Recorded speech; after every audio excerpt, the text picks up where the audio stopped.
देश में मतगणना को लेकर जिला प्रशासन अलर्ट है। प्रशासन की तरफ से प्रदेश भर में यानी कि सभी राज्य में 5 राज्य जहां पर चुनाव के जो परिणाम आने हैं सभी जगहों पर धारा 144 लागू कर दी गई है। नियमों का उल्लंघन करने पर सख्त कार्रवाई होगी। तो वोटों की गिनती शुरू होने से पहले अब 20 मिनट ही बाकी है और धारा 144 लागू। जी पूजा।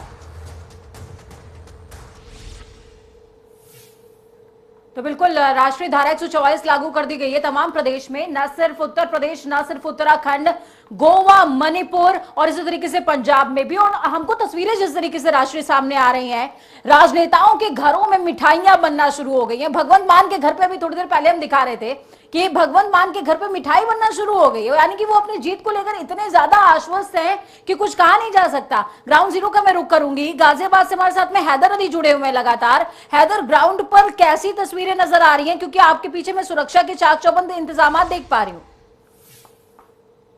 पूजा अगर गाजियाबाद के अंदर अपने मुस्तैदी दिखाते हुए कहीं ना कहीं जब खबरें आ रही थी कि कहीं ना कहीं सफाइयां जो है वो दंगा करने के फिराक में है या कुछ ऐसी अनहोनी ना हो गाजियाबाद के अंदर, तो कहीं ना कहीं प्रशासन मुस्तैदी दिखाते हुए 3 दिन से यहाँ पर है। और यही राज्य की छोटी छोटी वजह जो है, जो इनपुट है, जो कहीं ना कहीं इंटेलिजेंस से इनपुट लिए जा रहे हैं प्रशासन को, तो कहीं ना कहीं वो ऐसा मतगणना जो है सकुशल कराने के लिए कहीं ना कहीं मुस्तैद दिखाई दे रहा है। और वहीं अगर बात की जाए तो गाजियाबाद में जिलाधिकारी जो है और उसके अलावा जो एसएसपी है वो ग्राउंड पर है सुबह से, और अब से कुछ देर बाद ही मतगणना जो शुरू होगी, तो उससे लेकर इससे पहले ही उन्होंने अपनी चारों तरफ से जो ईवीएम मशीन जहां रखी हुई है, स्टोर रूम में रखी हुई है, इसके अलावा जो यहाँ पर जो मंडी स्थल है उसके आसपास भी जो उसके चारों तरफ की बिल्कुल हैदर और पूजा, आप दोनों बने रहेगा हमारे साथ। मोहसिन रजा इस वक्त क्या कुछ कह रहे हैं, सुनवाते हैं।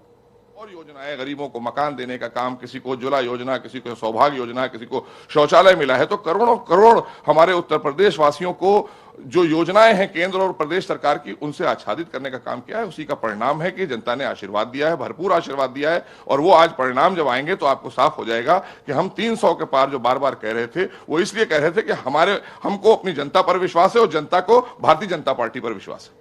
सर, हमें पता है कि ईवीएम को लेके भी एक रो उठा है और उसमें जैसे कि डीएम ने बोले थे कि वो ट्रेनिंग पर्पस से जा रहे थे, पर एसपी ने उसको नकार दिया है और अभी एक्शन भी लिए गए हैं उसके ऊपर।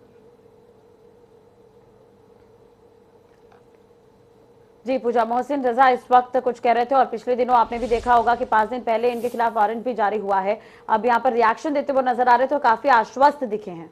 बिल्कुल आश्वस्त नजर आए राष्ट्रीय, और आश्वस्त होना लाजमी भी है, क्योंकि बीजेपी को रुझानों में जिस तरीके से बढ़त मिली है, वो बढ़त ये आश्वस्ति प्रकट करती है, इसमें कोई दो राय नहीं है। गाजियाबाद से हैदर हमारे साथ में लगातार जुड़े हुए हैं। हैदर, अपनी बात आप पूरी कर लें, फिर उसके बाद में जया के पास जाऊंगी।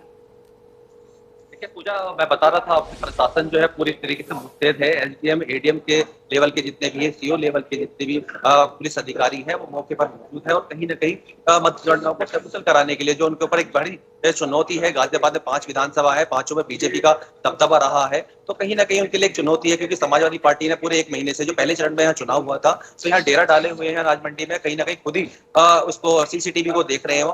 कहीं ना कहीं प्रशासन के लिए चुनौती हो जाता है। और कहीं ना कहीं प्रशासन जो है ग्राउंड पर अगर देखा जाए तो पूरी मुस्तैदी दिखा रहा है, और वो कोई भी ऐसी अनहोनी को नहीं होना देना चाहता। इसके अलावा जो मंडी स्थल है, मंडी स्थल के आसपास जितने भी बाउंड्री वॉल है, वहां पर पुलिस को तैनात किया गया है। किसी जो बिना पास के लोग हैं उनकी एंट्री नहीं होने दे रहे हैं। कोविड हेल्प डेस्क बनाया गया है। इसके साथ साथ जो सुपरवाइजर हैं वो लगाए गए हैं, सफाई व्यवस्था दुरुस्त कर रहे हैं बार बार। और कहीं ना कहीं प्रत्याशियों के जो एजेंट हैं उनकी एंट्री हो चुकी है। कुछ देर बाद ही यहाँ पर जो मतगणना का जो प्रोग्राम है वो शुरू किया जाएगा। जी।